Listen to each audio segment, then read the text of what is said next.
Do you ever feel like you're eating more than you'd like without really even noticing? Watch this video and I'm going to show you how to stop mindless eating and get in control of your appetite.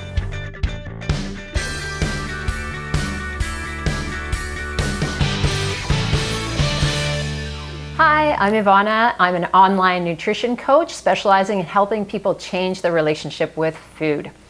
So if you are new here, please subscribe to my channel and hit the bell to be notified. Today we're going to talk about mindless eating. This is a problem that a lot of my clients have faced, and I've faced it myself too. I mean, I go through periods where it happens for me. I've also experienced binge eating many years ago, which I was able to overcome. So mindless eating can really hold you back on your weight loss goals. And I want to give you some tips so you can cut down on mindless eating, control your appetite, and get on the fitness journey that you really want. The first thing you want to do is avoid distractions. So I know this is really tempting to do, but it's best not to watch TV or be on the internet when you're eating.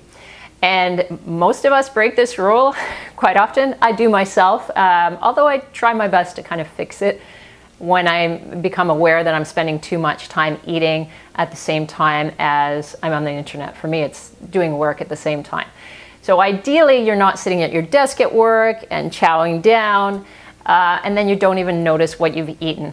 You want to be much more aware of what you're eating, take your time, chew thoroughly, and that means that you're going to be a lot more mindful of what you're eating. The next tip is actually to eat slowly and chew thoroughly. So it actually takes about 30 minutes for the gut peptides, those are the messengers in your stomach, to send the signal that something's being digested. So I'm going to link the study below there just in case you're interested in reading about that. So if you eat too quickly, in this study they compared eating the meal in 5 minutes compared to half an hour, right? So that's quite a big difference, and obviously most of us are going to be eating in that 15 to 20 minute range, but it takes some time for your stomach to send those signals that you've eaten and for you to feel satisfied, so it's best to take your time. Another key for avoiding mindless eating is portion control. So if you prepare your food, you put it on a plate in a specific portion, it doesn't actually matter as much if you are mindlessly eating the whole thing because you've already prepared the right amount. If you eat directly from a bag or you have like a larger container of something and you just think that you're going to eat a certain amount and then stop, it's probably not a great thing. Just portion your food out and then you can control how much you're eating. Keep tempting food out of sight.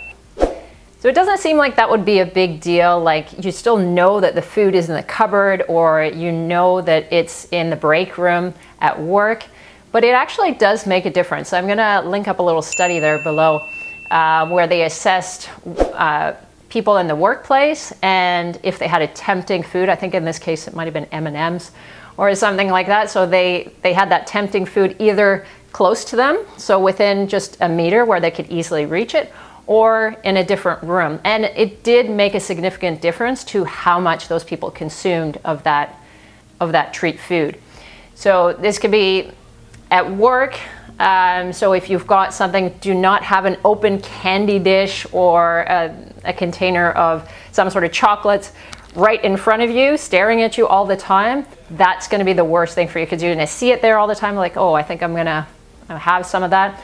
And if you have these foods at home as well, certain things that may be your favorite treat food, maybe it's chips or chocolate, whatever it is for you, try to keep it out of sight and a little bit further away because the environment really does affect how much you eat. So if you're constantly reminded of those types of foods, you're going to eat them more often. And the last tip today is to actively practice mindfulness. So mindfulness is just being more aware of what you're doing all the time. So it doesn't just relate to eating, but it is a great practice to incorporate into your life. Mindfulness-based stress reduction can be really useful for a lot of people. So just being more mindful when you're eating. So you look at your food, you take your time to chew your food, to taste your food. It's just being more aware of and conscious of what you're doing. It slows down the process, which we already know is a good thing. So if you want me to create an entire video about mindfulness, happy to do that if you comment below. I love the whole concept of mindfulness because it's helpful for learning to be more in control of your body and all the behaviors that you have in your life. It's something that I kind of work on a regular basis, and it's a great way for you to deal with mindless eating. So hopefully those things are helpful for you in reducing your mindless eating. I also want you to head over to my website, ivanachapman.com, so I can help you on your journey to greater health. And I'm going to give you a free ebook if you sign up for my email list. If you enjoyed the video today, please do give me a like and also subscribe and get notified whenever I release a new video. Thank you, and I'll see you soon.